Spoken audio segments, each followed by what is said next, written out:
Արամեի կինը Աննա Թովմասյանը, ով շատ ակտիվ է իր միկրոբլոգում, այս անգամ ներկայացնում է, թե ինչպես է ամուսնու համար նախաճաշ պատրաստում։ Տեսանյութը առանց մեկնաբանության։ Բարի լույս իմ սիրելի հետևորդներ, հիմա Արամեի համար կպատրաստեմ իր սիրելի նախաճաշը։ Նա ուզել է նախաճաշ, բայց չգիտի, որ ես դա անելու եմ սպանախով, որը նա ուղղակի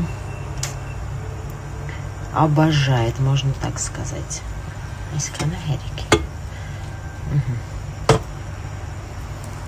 Սպանախը խաշած է, միացենց կարակով և ձվով սիրուն տապակում ենք և մատուցում, вот так вот։